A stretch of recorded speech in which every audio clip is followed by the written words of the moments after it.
Je n'oublierai jamais cette nuit qui a changé ma vie. Mon père est rentré ivre-mort à la maison, avec dans les yeux un désespoir que je n'avais jamais vu. Maintenant, la seule chose qu'il nous reste à vendre, c'est toi. Accepte-le. À cet instant, mon monde s'est complètement effondré. Bonjour à tous, je m'appelle Inès. Je suis né dans la banlieue d'Alger, la capitale de l'Algérie. Dans ce pays lointain d'Afrique du Nord, j'ai eu une vie aussi merveilleuse qu'un conte de fées. Mon père était un commerçant prospère, faisant constamment des allers-retours entre les pays du Maghreb et la France pour ses affaires. Chaque fois qu'il rentrait, il apportait une multitude de cadeaux somptueux et coûteux, parfois des bijoux berbères finement ciselés, d'autres fois des soieries venues d'Italie. Ma mère était une femme d'une beauté et d'une élégance rares. Elle disait toujours que j'avais hérité de sa beauté. Nous vivions dans l'un des quartiers les plus cossus d'Alger, dans une grande villa avec une cour spacieuse et un magnifique jardin fleuri. Le week-end, toute la famille partait en voiture à la campagne pour admirer les paysages grandioses des montagnes de l'Atlas. L'été, nous partions toujours en vacances à l'étranger, parfois sur la côte espagnole, parfois sur la côte d'Azur en France. Dans cet environnement opule, j'ignorais tout de la face sombre du monde. Je croyais que la vie était faite pour être douce et belle, que le bonheur était un dû. À l'école, j'ai toujours été une excellente élève. J'avais un don particulier pour les langues et je parlais couramment l'arabe, le français et l'anglais. Mes professeurs disaient que je ferais une excellente traductrice ou diplomate. Mais dans notre culture, la plus grande réussite pour une femme est d'épouser un homme de bonne famille. Alors, malgré mon talent pour les langues, tout le monde s'attendait à ce que je fasse un bon mariage. J'avais naturellement accepté cette vision de mon avenir. À 18 ans, mon père a officiellement scellé mes fiançailles avec la famille Ben Ali. La famille Ben Ali jouissait d'une grande réputation locale et entretenait des relations d'affaires avec la nôtre depuis de nombreuses années. Leur fils, Karim, avait 5 ans de plus que moi et étudiait dans une grande école de commerce. Après son diplôme, il devait reprendre l'entreprise familiale. Karim était un jeune homme grand et séduisant, avec des manières très distinguées. Nous nous étions vus 2 fois, et il avait été très courtois avec moi. Bien que ce ne soit pas de l'amour, je pensais qu'épouser Karim serait une bonne chose. Les 2 familles ont commencé à préparer le mariage, et j'ai entamé ma formation de futur marié. Notre Inès a tellement de chance de pouvoir épouser un membre de la famille Ben Ali. Quelle merveille, disait souvent ma mère, rayonnante. J'étais moi-même rassuré quant à mon avenir. Je n'avais pas à me soucier des peines de cœur comme mes amis de mon âge, ni à m'inquiéter de mon choix de carrière. Tout était parfaitement arrangé. Je pensais que ma vie continuerait ainsi, sur un chemin lisse et sans embûches. Mais la vie est si imprévisible. À l'époque, je ne pouvais absolument pas l'imaginer. À peine mon 19e anniversaire passé, tout a commencé à basculer. Au début, c'était juste mon père qui rentrait de plus en plus tard. Lui qui était toujours à la maison à 18 heures précises, il a commencé à rentrer de plus en plus tard et souvent ivre. Ma mère ne me disait rien, mais les larmes dans ses yeux disaient tout. Une nuit, j'ai été réveillé par des éclats de voix venant du salon. Comment est-ce possible? Vraiment tout est perdu. Les sanglots de ma mère emplissaient toute la maison. Mon cœur s'est mis à battre la chamade.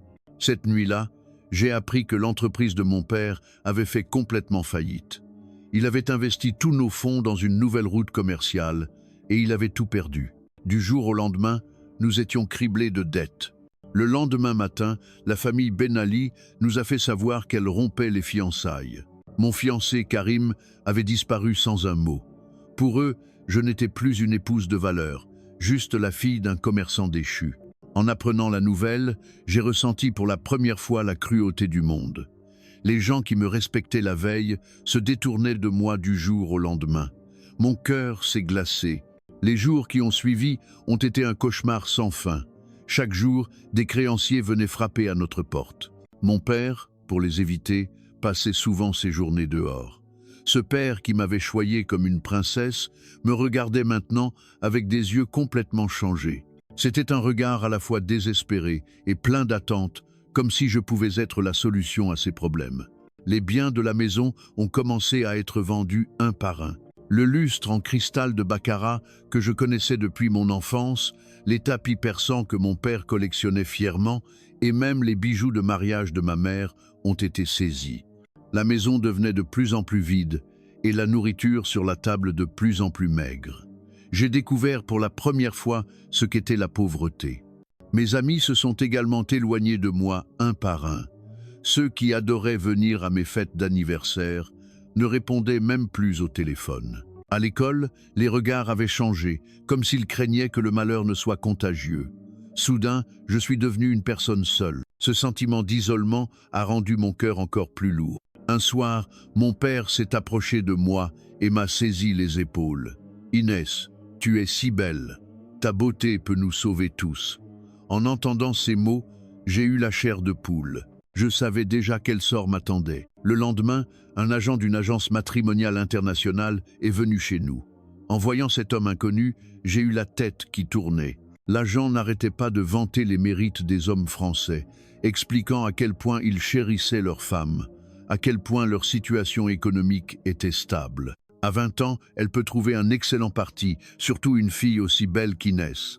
En entendant cela, les yeux de mon père se sont mis à briller. Ce soir-là, ma mère m'a prise dans ses bras et a pleuré. « Pardonne-moi, ma fille. Vraiment, pardonne-moi. Nous n'avons pas d'autre choix. » En l'entendant, j'ai pleuré avec elle, mais dans mon cœur, j'étais résigné.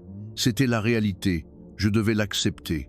Je voulais continuer mes études, j'avais mes propres rêves, mais notre famille n'avait plus le luxe de pouvoir espérer de telles choses. Pour ma famille, et surtout pour mon père déchu, je devais me sacrifier.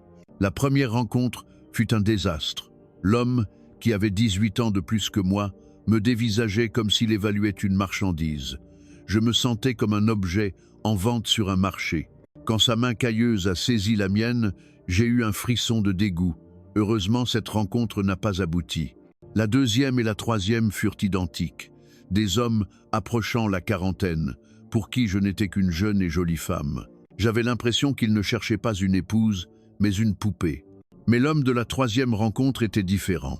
Julien Martin, 30 ans, était bien plus jeune que les autres. Plus important encore, il me regardait droit dans les yeux. Il parlait peu, mais son regard était sincère. Il a dit quelques mots en français, que l'agent m'a traduit. L'important, c'est que vous soyez à l'aise. Ne vous pressez pas. En entendant cette phrase, une petite lueur d'espoir s'est allumée en moi pour la première fois. Julien était différent des autres hommes que j'avais vus. Mon père a immédiatement poussé au mariage avec Julien, car les conditions étaient très bonnes. Julien était architecte, avec un revenu stable et sa propre maison. Plus important encore, il avait accepté d'aider à rembourser une partie des dettes de mon père. Le mariage fut simple. Vêtu d'un karakou traditionnel algérien, j'ai échangé mes vœux avec un inconnu. Mon cœur était lourd, mais je savais que j'étais sur une route sans retour. Le jour du mariage, mon père m'a dit en guise d'adieu « C'est la meilleure chose pour toi. Tu vas commencer une nouvelle vie maintenant. » Ces mots ne m'ont apporté aucun réconfort. Ce soir-là, j'ai haï mon père, ce père qui avait vendu sa fille à cause de son propre échec. Mais en même temps, je comprenais le désespoir d'un homme piégé dans une telle situation. Personne ne souhaite que de telles choses arrivent, et c'est ce qui était le plus déchirant. En montant dans l'avion pour la France, j'ai pris une décision. J'allais couper les ponts avec mes parents, oublier tout le passé et m'adapter à ma nouvelle vie. À partir de maintenant, je ne penserai qu'à moi. Par le hublot, j'ai vu ma ville natale, Alger, s'éloigner au-dessus des nuages. Les larmes ont coulé, mais je les ai essuyées et me suis ressaisi. J'allais devenir l'épouse d'un Français et vivre dans un monde complètement différent. En arrivant à l'aéroport de Lyon-Saint-Exupéry, tout semblait irréel. La propreté et la modernité des lieux m'ont stupéfaite. Le sol brillait comme un miroir, les plafonds étaient si hauts qu'on ne voyait pas le bout. Tous les panneaux étaient en plusieurs langues, mais je n'en comprenais aucune. Julien m'attendait à l'aéroport. Il avait l'air aussi nerveux que lors de notre rencontre. Lorsque nos regards se sont croisés, j'ai vu de la douceur dans ses yeux. Il a pris mes bagages avec précaution, assumant naturellement la responsabilité de prendre soin de moi sans même poser la question. Sur la route de Lyon, je regardais le monde extérieur à travers la vitre.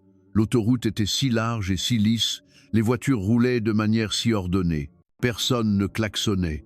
Personne ne se disputait la voie. Cet ordre était quelque chose que je n'avais jamais vu à Alger. En entrant dans la ville de Lyon, je suis resté bouche bée. Des tours modernes s'élevaient vers le ciel, leurs façades de verre reflétant la lumière du soleil couchant. Les rues semblaient avoir été fraîchement lavées, les arbres le long des trottoirs étaient alignés comme des soldats. À chaque feu rouge, les voitures et les scooters attendaient patiemment, créant une scène unique. « Voici Lyon », dit Julien dans un anglais simple. « Ta nouvelle maison. » En entendant les mots « nouvelle maison », mon cœur s'est serré. Cet endroit pourrait-il vraiment devenir ma maison? La maison de Julien était une maison de ville de 3 étages, située dans un quartier résidentiel calme. Elle n'était pas grande, mais chaque recoin était impeccablement rangé. Le rez-de-chaussée abritait le salon et la cuisine. Le premier étage, la chambre principale. Et le deuxième, une petite chambre. Julien a montré le deuxième étage et a dit « Ta chambre ». J'ai monté les escaliers, chaque pas semblant lourd. La chambre, bien que petite, avait une grande fenêtre qui laissait entrer beaucoup de lumière. Des meubles simples y avaient été préparés. Un lit simple, une armoire, un petit bureau. Sur le bureau, il y avait un bouquet de fleurs fraîches, sans doute une attention de Julien. « Merci », ai-je dit en anglais. C'était l'un des rares mots de français que je connaissais à l'époque. Julien a souri et a hoché la tête. Puis, il est descendu préparer le dîner. Je me suis assise seule dans la chambre, regardant par la fenêtre la rue inconnue. Au loin, des sons étranges me parvenaient, des gens parlant une langue que je ne comprenais pas. À cet instant, pour la première fois, je me suis vraiment sentie comme une étrangère. Le premier dîner fut un désastre.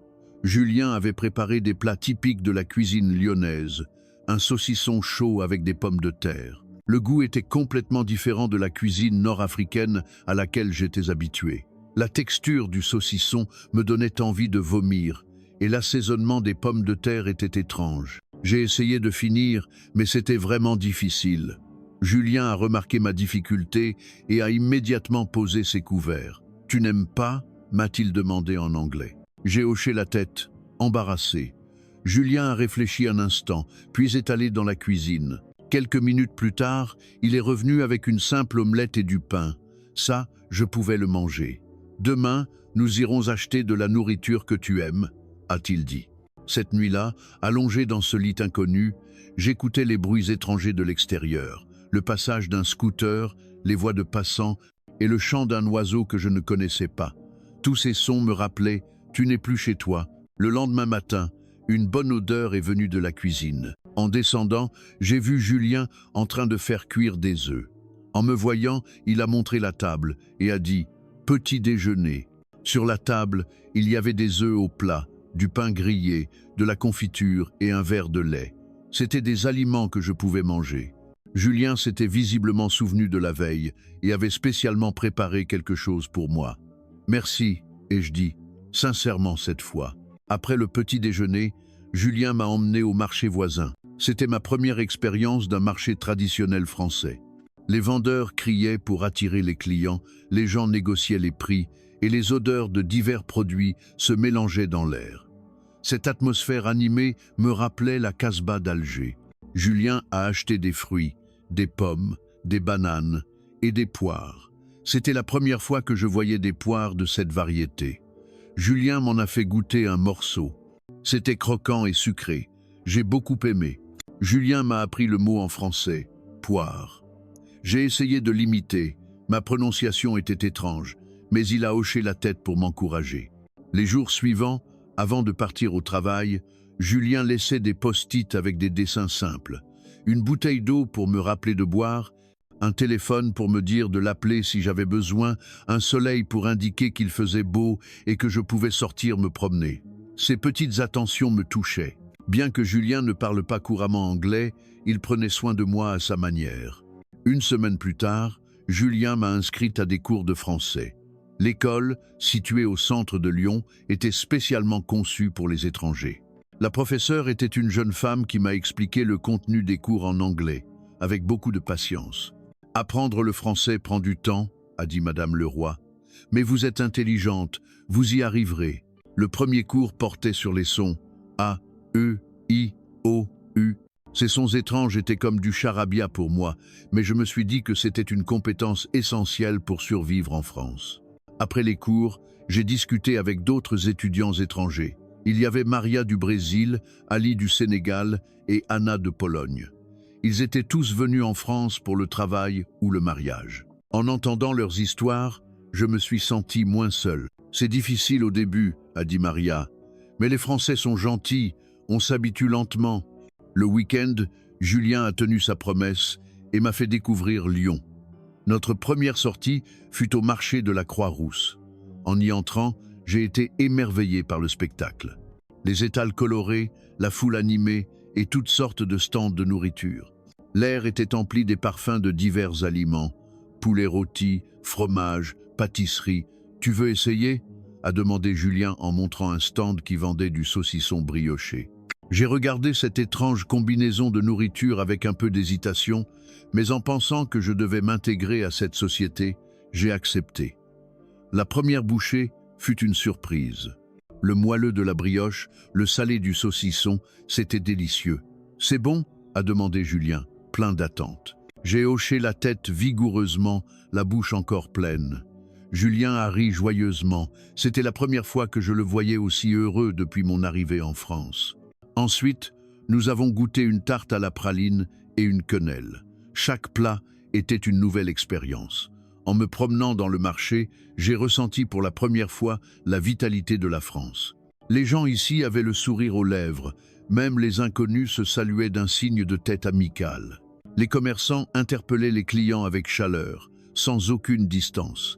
« Les Lyonnais aiment manger », a dit Julien, « et ils aiment partager la nourriture. » Ce soir-là, en rentrant, mon cœur était plus léger.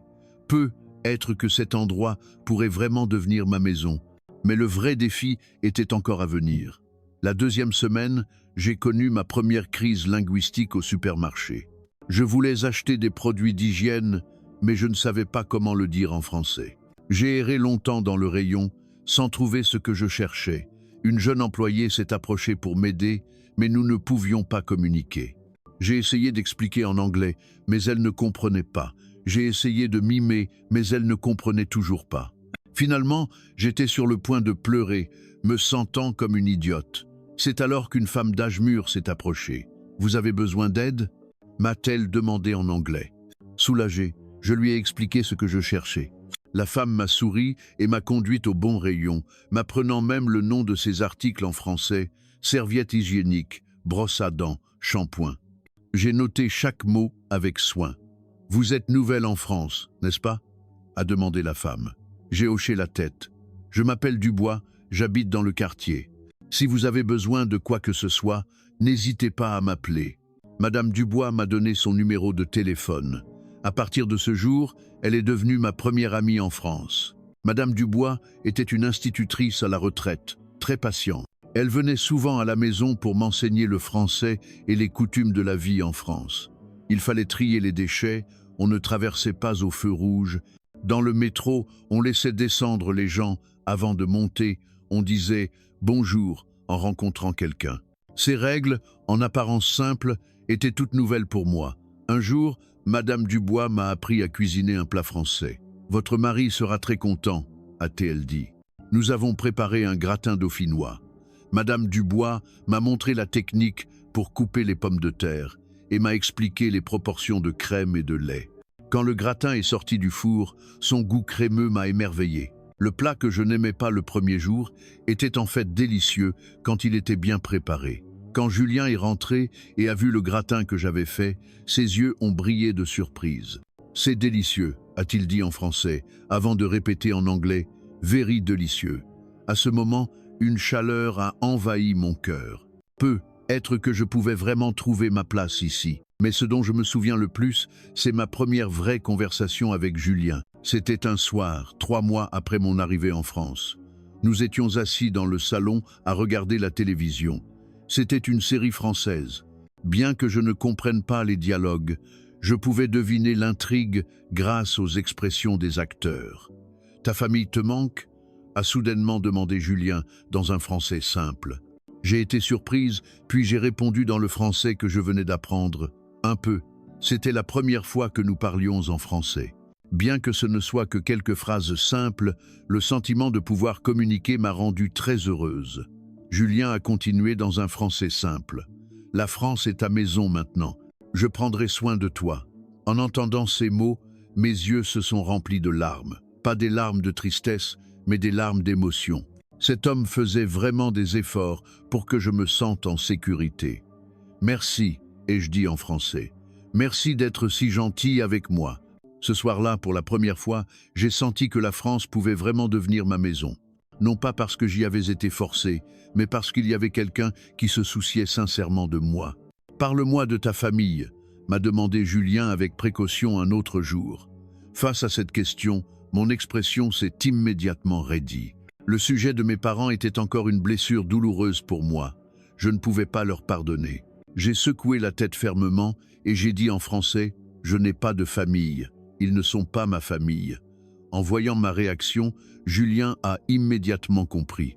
Il n'a pas insisté, il a juste posé doucement sa main sur mon épaule. « Désolé », a-t-il dit, « je n'aurais pas dû demander. » Cette délicatesse de la part de Julien m'a encore plus touché. Il ne me forçait jamais, il respectait toujours mes sentiments. Un homme comme lui m'a fait commencer à croire en l'existence de l'amour. 2 ans plus tard, j'ai commencé à travailler dans une petite pâtisserie. C'était un travail que Madame Dubois m'avait trouvé. Au début, je ne faisais que la vaisselle et le ménage. Mais petit à petit, j'ai appris à prendre les commandes et à faire des gâteaux. Parler avec les clients a considérablement amélioré mon français. Plus important encore, commencer à gagner mon propre argent m'a donné un grand sentiment de fierté. Après avoir commencé à travailler, je me suis fait de nouvelles amies.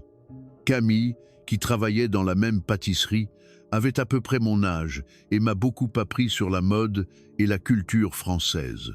Le week-end, nous allions faire du shopping ou au cinéma ensemble.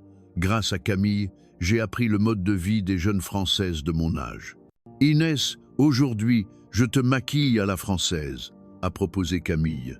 Apprendre à me maquiller a été un nouveau plaisir pour moi. En adoptant la mode et le maquillage français, je me sentais de plus en plus à ma place. Julien aimait aussi mon changement et me complimentait toujours sur ma beauté. La 3e année, nous avons déménagé dans une nouvelle maison. Julien avait été promu et nous pouvions nous permettre une maison plus spacieuse. Il m'a entièrement confié la décoration de la nouvelle maison. J'étais ravi. Pour la première fois, je pouvais créer notre espace selon mes goûts, de mes propres mains. Des rideaux aux meubles, j'ai choisi chaque chose avec soin. J'ai vraiment senti que cette maison était la nôtre. C'est à ce moment-là que Julien a prudemment abordé le sujet des enfants. Au début, j'ai hésité, ne me sentant pas prête. Mais Julien a respecté mon opinion et ne m'a pas pressé. Cette attitude de sa part m'a au contraire permis de m'ouvrir. Nous avons commencé à planifier notre avenir ensemble, parlant de devenir parents un jour. 3 ans s'étaient écoulés. Je m'étais complètement adapté à la vie en France. La barrière de la langue avait presque disparu et les différences culturelles n'étaient plus un problème. Je pouvais rire et pleurer en regardant des séries françaises, cuisiner des plats français avec aisance et participer avec confiance au dîner d'entreprise de Julien. Mais au fond de mon cœur, j'avais toujours la nostalgie de mon pays et surtout, le visage de ma mère apparaissait parfois dans mes rêves. Chaque fois, je refoulais vite ce sentiment.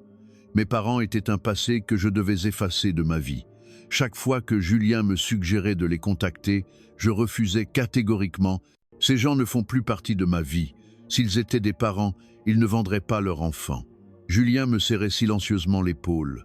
Il s'efforçait de comprendre ma blessure et ne me forçait pas. Cette compréhension de sa part me touchait encore plus. 4 ans ont passé. Nous étions devenus un couple stable.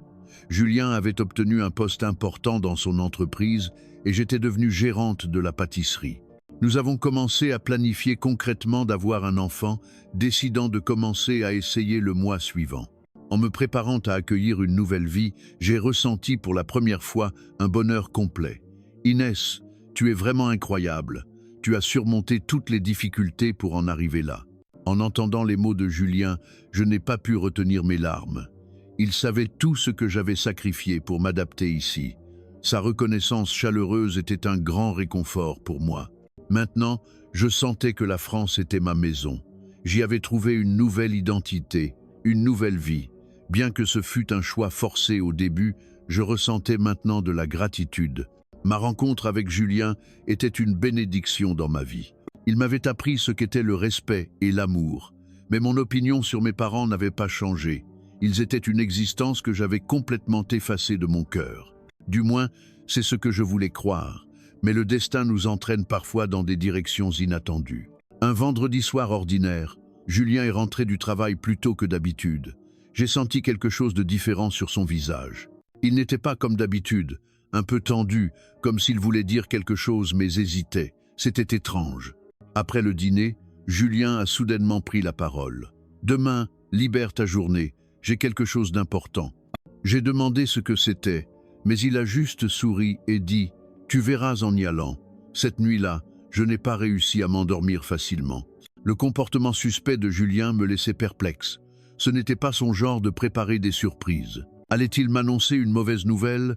J'ai passé toute la nuit à me tourner et à me retourner, en proie à 1000 pensées. Le lendemain matin, Julien m'a réveillé très tôt. Il m'a demandé de m'habiller un peu plus élégamment.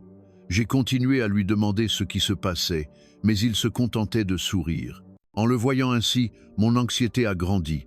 Mais en même temps, parce que je lui faisais confiance, j'ai décidé de suivre son idée.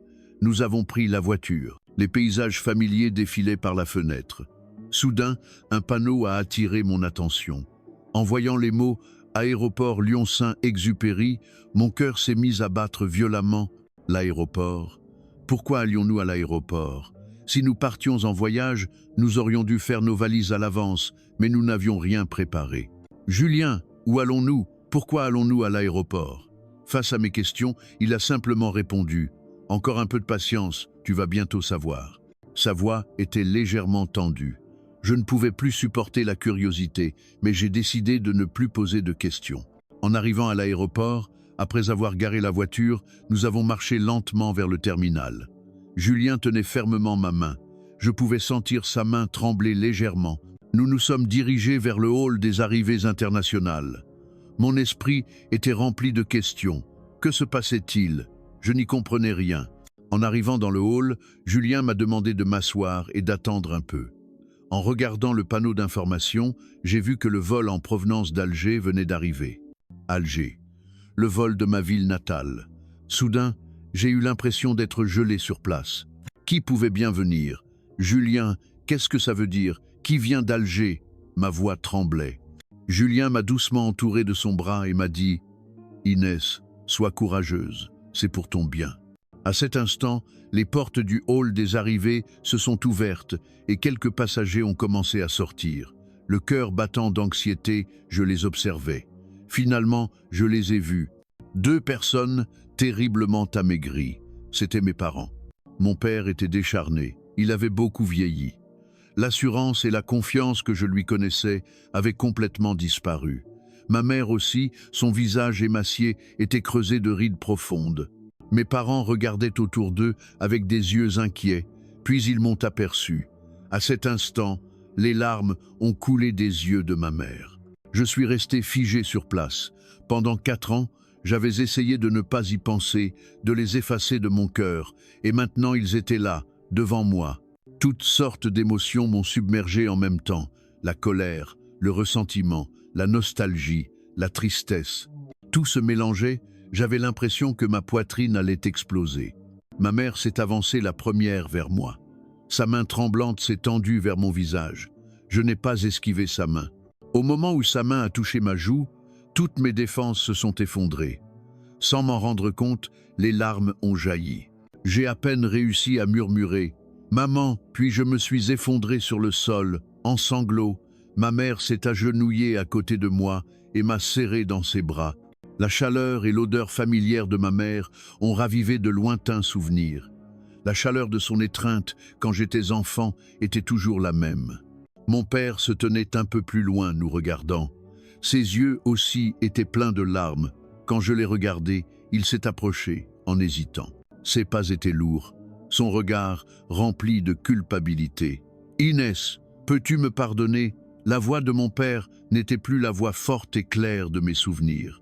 En voyant ce père qui parlait d'une voix rauque et tremblante, tout mon ressentiment a soudain semblé disparaître.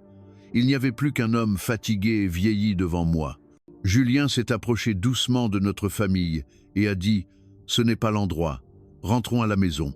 Puis, nous avons suivi les paroles de Julien et avons quitté l'aéroport.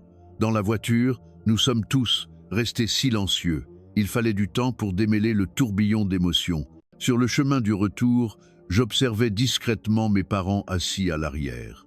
Les cheveux de mon père étaient presque entièrement blancs, son visage creusé de rides profondes. Les mains de ma mère étaient devenues rugueuses et il y avait des traces de travail sous ses ongles. Il portait des vêtements simples, bien loin de l'image glamour que j'avais gardée d'eux. Arrivés à la maison, nous nous sommes assis dans le salon. Une atmosphère tendue flottait dans l'air. 4 ans de séparation, 4 ans de ressentiment, 4 ans de manque. Toutes ces émotions étaient entremêlées. Julien a rompu le silence le premier. Sa voix était douce, comme s'il manipulait un vase fragile. « Inès, j'ai quelque chose à te dire. » Il m'a regardé avec des yeux pleins d'excuses. « En fait, ça fait 3 ans que je suis en contact avec tes parents. » Je l'ai regardée, stupéfaite. 3 ans? À l'époque, nous n'étions mariés que depuis 1 an. Au début, je voulais juste leur dire que tu allais bien en France, a continué Julien. Je pensais que des parents avaient le droit de savoir où était leur fille, mais je ne voulais pas les contacter. Et je dis avec passion, je t'ai dit qu'ils n'étaient pas ma famille. Mais mon père a alors pris la parole, la voix rauque et tremblante. Inès, s'il te plaît, laisse-nous finir. Tu as le droit de connaître la vérité. Julien a hoché la tête et a poursuivi son explication. Au début, j'envoyais juste des photos, leur disant que tu apprenais le français, que tu travaillais, que tu étais en bonne santé. Mais petit à petit, j'ai aussi appris ce qu'ils avaient vécu pendant ces 4 années. Ma mère a sorti une pile de lettres de son sac. Sur les enveloppes, l'adresse en français était écrite d'une écriture maladroite, visiblement le résultat de grands efforts. « Ce sont les lettres que nous t'avons écrites », a dit ma mère. « Nous en avons écrit une chaque mois, sans savoir si tu les lirais un jour. » J'ai pris les lettres, mes mains tremblaient. Certaines enveloppes étaient jaunies, d'autres portaient des traces de larmes. J'ai ouvert la première lettre. Elle était écrite en arabe par ma mère. « Ma fille, Inès, aujourd'hui, cela fait 30 jours que tu es partie. Ton père a arrêté de boire. Il se lève tous les matins à 6 heures pour aller travailler. Nous avons loué un petit stand au marché pour vendre du pain que nous faisons nous-mêmes. Les affaires ne sont pas bonnes, mais nous nous efforçons. Tous les soirs, je regarde tes photos d'enfance et j'imagine à quoi tu ressembles maintenant. Tu dois être encore plus belle. Tu me manques, maman. » En lisant ces mots, mes larmes ne cessaient de couler. Mon père a commencé à raconter ce qui s'était passé pendant ces 4 années. La première année après ton départ a été la plus dure. Les créanciers venaient tous les jours. Parfois, ils nous menaçaient. Nous devions nous cacher chez des amis, errant d'un endroit à l'autre. Mais nous n'avons jamais regretté de t'avoir laissé partir, a ajouté ma mère. Ces créanciers avaient dit que si nous ne trouvions pas l'argent, ils te prendraient pour rembourser la dette. Nous ne pouvions absolument pas laisser cela arriver. Julien a repris la parole. La 2e année, ils ont commencé à vendre du pain et des objets artisanaux sur le marché. Ils faisaient tout ce qui pouvait rapporter de l'argent. Les mains de ta mère se sont déformées à force de faire de l'artisanat. J'ai regardé les mains de ma mère. En effet, je voyais ses articulations enflées, ses doigts couverts de petites cicatrices. La douleur dans mon cœur s'est intensifiée. La 3e année, j'ai reçu leur première lettre, a dit Julien. Elle disait qu'ils avaient enfin réussi à louer un petit local pour ouvrir un restaurant. Mais c'était encore très dur. Ils travaillaient 6 heures par jour. Mon père a hoché la tête. Nous vendions de la nourriture traditionnelle algérienne. Les gens du coin aimaient ça, et les affaires ont commencé à s'améliorer lentement. Mais les dettes étaient encore lourdes. Nous devions rembourser une grosse somme chaque mois. Mais écoute, c'est alors que j'ai pris une décision, a dit Julien. J'ai commencé à les aider financièrement chaque mois. J'ai regardé Julien, choqué. « Pourquoi as-tu fait ça ?»« Parce que ce sont tes parents, » a simplement répondu Julien. « Quoi qu'il arrive, les liens du sang ne changent pas. Et j'ai peu à peu compris que leur choix à l'époque n'était pas motivé par la cupidité, mais par le désespoir. Ma mère s'est mise à pleurer. Tu ne sais pas à quel point c'était dangereux à l'époque. Les créanciers ont dit que si nous ne sortions pas l'argent en 3 jours, ils t'emmèneraient. Ils ont dit que tu étais jeune et belle, que tu pouvais rembourser pour nous. En entendant ces mots, j'ai eu froid dans le dos. Mon père a continué. Nous avons passé des nuits blanches à chercher des solutions, vendre la maison, emprunter de l'argent, supplier les gens. Nous avons tout essayé.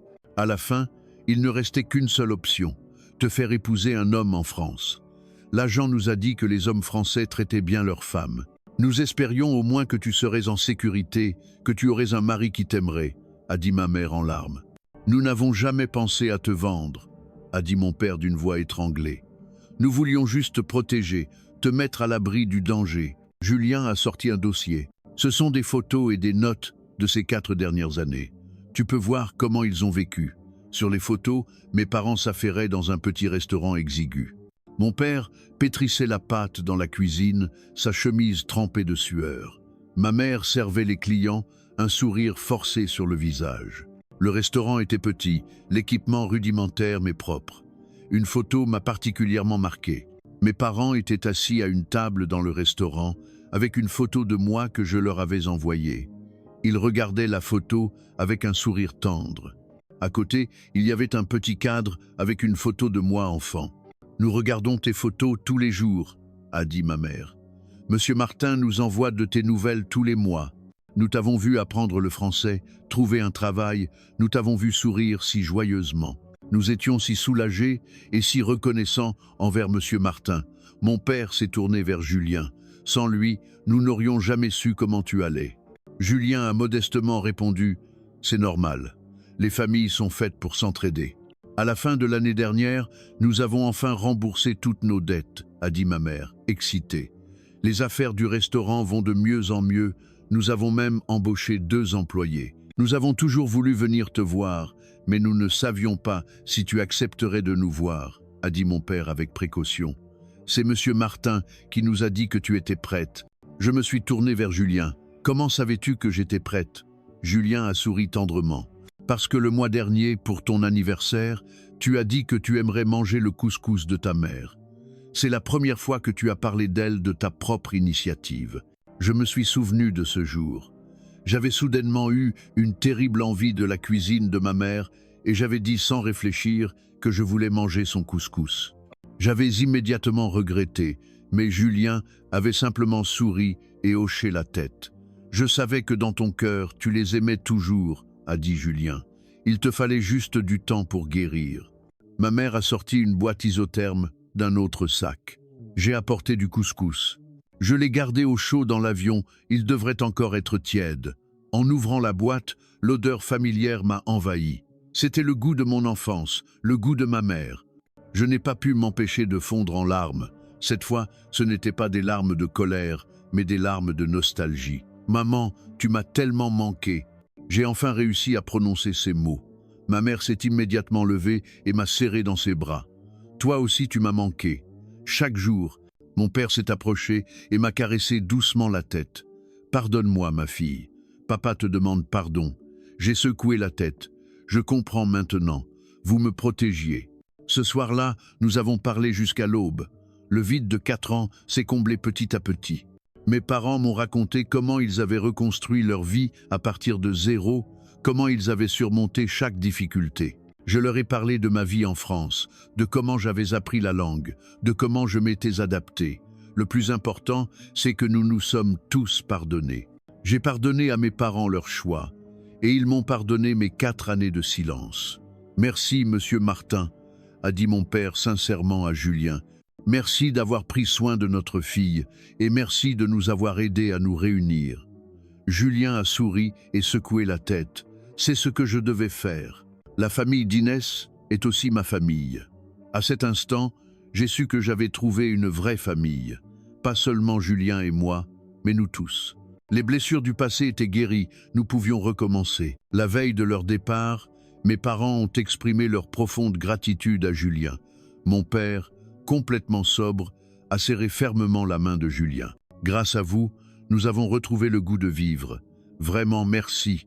En entendant ces mots, mes yeux se sont à nouveau embués. Sans cet homme, j'aurais pu perdre mes parents et vivre une vie sans signification. Julien a souri humblement, disant qu'il n'avait fait que son devoir en tant que membre de la famille. Mais je savais à quel point sa sincérité et sa chaleur étaient spéciales. Après le départ de mes parents, notre vie a pris un nouveau sens. Je parle maintenant à mes parents en visioconférence chaque semaine. Je leur envoie des cartes et des cadeaux pour chaque fête. La famille d'Alger et la famille de Lyon sont connectées. Le vide dans mon cœur a commencé à se combler. Je n'étais plus enchaîné au passé. Je pouvais avancer vers l'avenir. 6 mois plus tard, une bonne nouvelle est arrivée. J'étais enceinte. Après avoir décidé d'avoir un enfant, nous avions essayé pendant un certain temps. Ce ne fut pas facile, mais notre souhait s'est enfin réalisé. En apprenant la nouvelle, Julien m'a serré fort dans ses bras. Ses yeux étaient pleins de larmes de joie. « Je suis si heureux, Inès. Nous allons être une famille. » En recevant la première échographie, j'ai appelé mes parents les mains tremblantes.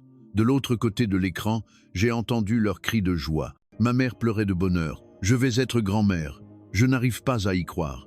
À cet instant, j'ai compris que cet enfant n'était pas seulement le nôtre, mais aussi un nouveau pont qui nous reliait tous. Un pont entre 2 pays, 2 cultures, et un pont reliant le passé et l'avenir.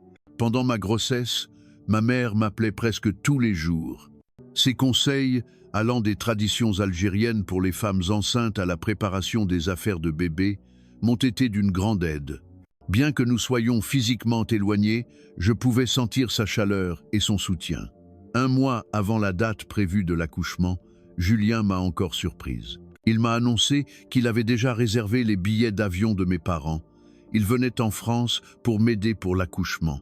J'étais tellement ému que je ne trouvais pas mes mots. « C'est normal, non? Pour un premier enfant, on a besoin de sa famille, » a dit Julien.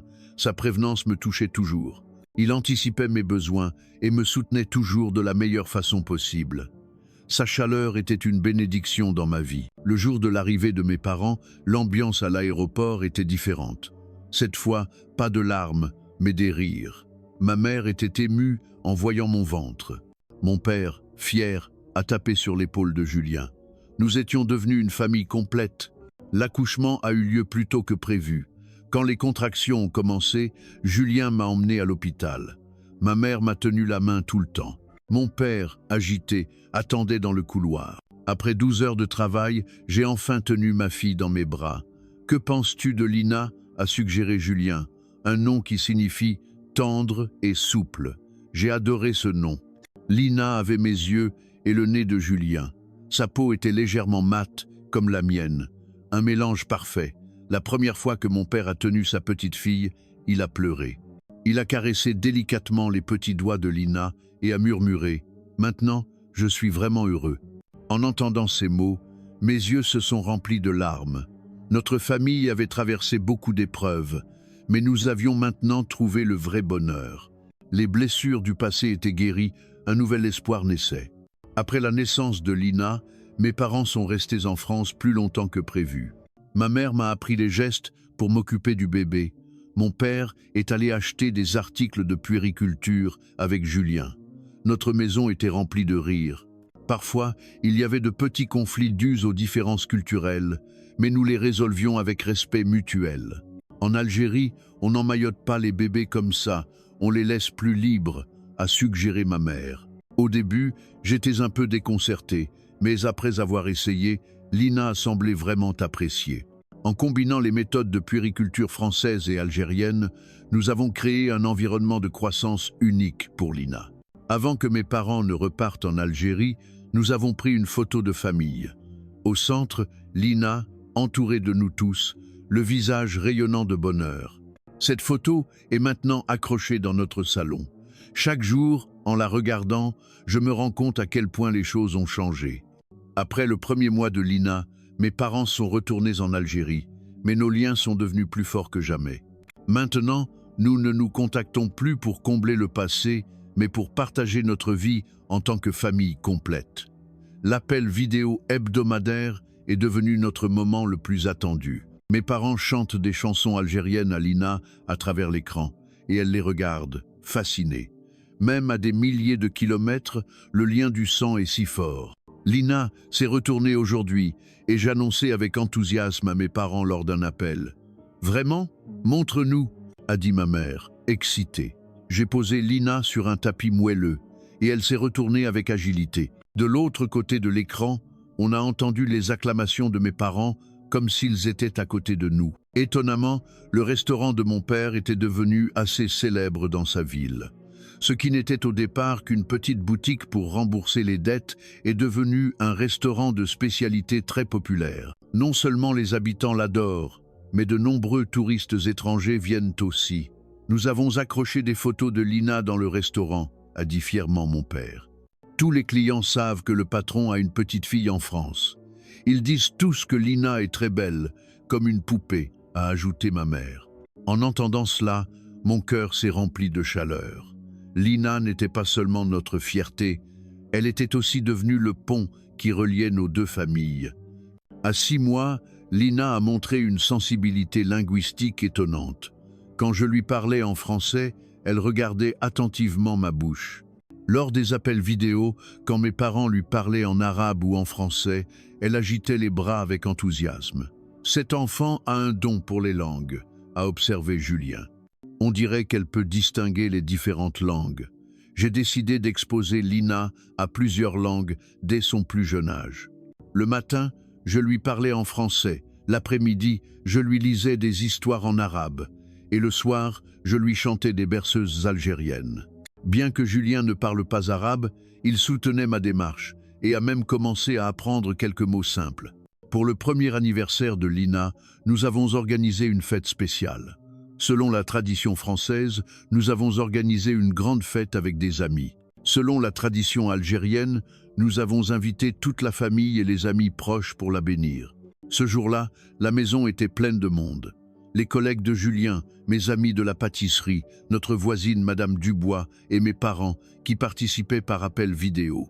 Lina portait une petite robe que j'avais fait faire sur mesure. Le haut était de style français et le bas arborait des motifs traditionnels algériens. Elle était comme une petite ambassadrice culturelle, mélangeant parfaitement la beauté des deux cultures. Lors de la cérémonie, Lina a attrapé un stylo sans hésiter. Elle sera très instruite plus tard. On dit tout le monde en chœur. Ma petite fille deviendra une grande écrivaine, a déclaré mon père avec enthousiasme à travers l'écran. Elle écrira les histoires de nos deux cultures. À 1 an et demi, Lina a prononcé son premier mot complet. Ce n'était ni maman ni papa, mais Jadi, qui signifie grand-père en arabe. C'était pendant un appel vidéo. Quand Lina a clairement prononcé Jadi, mon père, ému, s'est levé de sa chaise. Elle m'a appelé grand-père. Elle m'a appelé grand-père. Ses yeux étaient pleins de larmes de bonheur. À partir de ce jour, les compétences linguistiques de Lina se sont développées rapidement. Elle disait maman et aussi Jadi, grand-père, et Jadati, grand-mère. Plus étonnante encore, elle semblait savoir quelle langue utiliser avec quelle personne. À 2 ans, nous avons réalisé un projet important, emmener Lina en Algérie pour voir sa famille. C'était la première fois que Julien mettait les pieds en Afrique du Nord et la première fois que Lina retournait dans le pays de sa mère. Quand l'avion a atterri à Alger, mes émotions étaient indescriptibles. Il y a 5 ans, j'avais quitté cet endroit avec ressentiment et désespoir. 5 ans plus tard, je revenais avec mon mari et ma fille, le cœur rempli de joie. À la sortie de l'aéroport, mes parents attendaient déjà. En voyant Lina, ils étaient si émus qu'ils ne trouvaient pas leurs mots. « Ma petite fille est vraiment rentrée à la maison », a dit ma mère d'une voix tremblante, les yeux brouillés de larmes. Lina, en voyant ses grands-parents en vrai, n'a eu aucune peur. Elle a tendu ses petites mains et a dit en arabe « Jadi ». À cet instant, tout le monde a pleuré. Les 2 semaines à Alger ont été un voyage d'éveil culturel pour Lina. Le restaurant de mes parents avait encore plus de succès que je ne l'imaginais. Il était devenu une institution locale. Les murs du restaurant étaient couverts de photos de notre famille et d'un journal de la croissance de Lina, de sa naissance à aujourd'hui. C'est ma fille, Inès. Elle vit en France maintenant, présentait fièrement mon père à chaque client. Et voici ma petite fille, Lina. Elle parle 3 langues. L'adaptation de Lina à Alger a surpris tout le monde. Elle s'est rapidement intégrée au rythme de vie local et s'est amusée avec les enfants du quartier. Bien que sa langue ne soit pas encore fluide, l'amitié des enfants n'a pas besoin de traduction. Un jour, j'ai emmené Lina au parc où j'allais quand j'étais enfant. En la regardant jouer sur la même balançoire, j'ai ressenti le cycle magique du temps. La petite fille qui jouait ici autrefois revenait au même endroit avec sa propre fille. « Maman, tu jouais ici aussi quand tu étais petite ?» a demandé Lina en français. « Oui, quand j'étais petite, j'adorais la balançoire. » ai-je répondu. « Alors je veux me balancer aussi haut que maman. » Lina se balançait avec énergie, son petit visage rouge d'excitation. À cet instant, j'ai profondément ressenti la transmission et la continuité de la vie. De retour en France, nous avons établi une nouvelle tradition familiale. Chaque été, nous retournons en Algérie pour 2 semaines. Et chaque fin d'année, mes parents viennent en France pour les fêtes. Lina grandit heureuse, imprégnée de 2 cultures, devenant une véritable enfant biculturelle. À 3 ans, Lina pouvait déjà jongler avec 3 langues. À la maison, elle me parlait en français. En visioconférence, elle parlait arabe et français avec ses grands-parents. Avec les amis de Julien, elle utilisait un français parfait. Elle a même commencé à corriger la prononciation des adultes. Une fois, alors que Julien apprenait un mot en arabe avec une prononciation incorrecte, Lina lui a dit sérieusement « Papa, ce n'est pas comme ça qu'on dit. C'est comme ça », puis elle lui a montré la prononciation correcte. À l'école maternelle, Lina est devenue une petite ambassadrice culturelle. L'enseignante lui a demandé de partager la culture algérienne lors de la fête internationale de l'école. Vêtue d'un costume traditionnel, elle a appris aux autres enfants à dire bonjour en arabe. Sabah el Khair, a dit Lina d'une voix forte sur scène. Les autres enfants ont répété après elle. Bien que la prononciation ne soit pas parfaite, cette amitié innocente a ému tous les adultes. Lina est incroyable, elle sait tellement de choses, ont commenté les autres parents. Julien, assis dans le public, avait les yeux brillants de fierté. « C'est ma fille », a-t-il dit à son voisin. « Elle a 2 origines, elle sera formidable plus tard. » À 4 ans, Lina n'avait pas seulement un don pour les langues, mais aussi une compréhension des différences culturelles qui dépassaient son âge. « Maman, pourquoi en France on mange avec des fourchettes et chez Jadati on mange avec les mains ?» a-t-elle demandé curieusement. « Parce que différents endroits ont différentes habitudes, et j'expliquais patiemment. Mais peu importe comment on mange, l'important est de partager la joie d'un bon repas en famille. »« J'ai compris », a dit Lina avec un hochement de tête éclairé. « C'est comme moi, je parle différentes langues, mais c'est toujours pour dire que je vous aime, n'est-ce pas ?» En l'entendant dire cela, j'ai été profondément touché. Cette petite fille avait déjà compris la véritable essence de l'amour et le sens de la tolérance culturelle. Chaque soir, je lis une histoire à Lina avant de dormir. Parfois des contes populaires français, parfois des légendes anciennes d'Algérie. Ce qu'elle préfère, c'est la série d'histoires que j'ai inventée, les aventures magiques de la princesse Lina. Dans l'histoire, la princesse Lina a un don magique pour les langues. Elle peut comprendre toutes les langues du monde et apprécier la beauté de toutes les cultures. Avec sa sagesse et son amour, elle aide des personnes de cultures différentes à devenir amies et à créer un monde harmonieux. « Maman, je veux être comme la princesse Lina et que tout le monde devienne ami, » a dit Lina sérieusement. « Tu le fais déjà, mon trésor, » ai-je dit en l'embrassant sur le front. « Tu es la meilleure princesse Lina dans le cœur de maman. » Maintenant, Lina est sur le point d'entrer à l'école primaire. Julien et moi avons soigneusement réfléchi à son parcours éducatif. Nous voulons qu'elle reçoive une éducation française de qualité tout en conservant son identité culturelle algérienne. Nous avons décidé de l'inscrire dans une école internationale où l'environnement est multiculturel. Le week-end, elle ira à des cours de langue arabe pour apprendre la culture de sa mère. Et l'été, elle retournera en Algérie pour s'imprégner de la culture de ses grands-parents. De cette façon, elle deviendra une véritable citoyenne du monde, a dit Julien. Pas seulement pour les langues, mais surtout pour la compréhension et la tolérance culturelle, ai-je ajouté. 5 ans.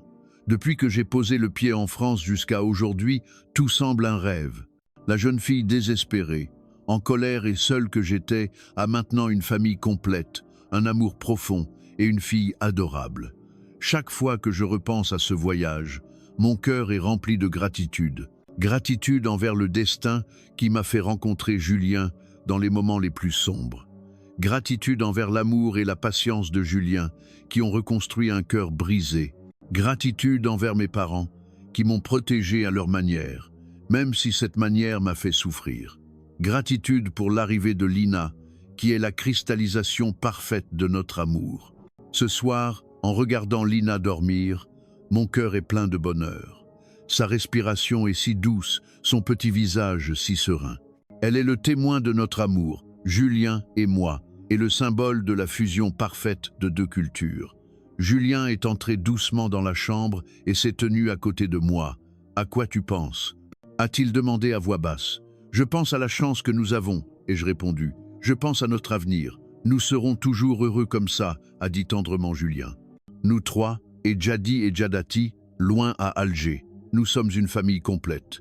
Oui, nous sommes une famille, ai-je acquiescé. Peu importe la distance, l'amour nous unit. Nous nous sommes tenus la main, regardant silencieusement Lina. Ce petit ange ne sait pas à quel point elle est chanceuse, combien de personnes l'aiment. Elle grandira entourée d'amour pour devenir une femme pleine de cœur et de sagesse. Demain, Lina commencera un nouveau chapitre de sa vie. Elle continuera de grandir sur le sol français, tout en gardant une profonde connexion avec sa culture algérienne.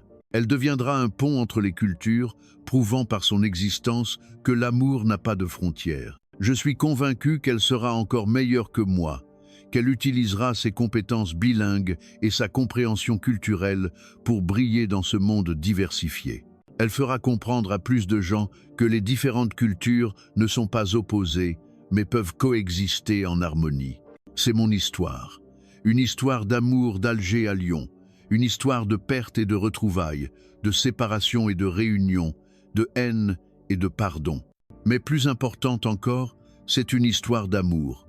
L'amour qui rend tout possible, l'amour qui guérit les blessures, l'amour qui abolit les barrières, l'amour qui réalise les rêves. Mon histoire nous dit que, peu importe l'obscurité du moment, tant qu'il y a de l'amour dans le cœur, on peut toujours trouver la lumière. Peu importe la distance, tant qu'on s'aime, rien ne peut nous séparer. Lina a souri dans son sommeil, comme si elle rêvait de quelque chose de merveilleux.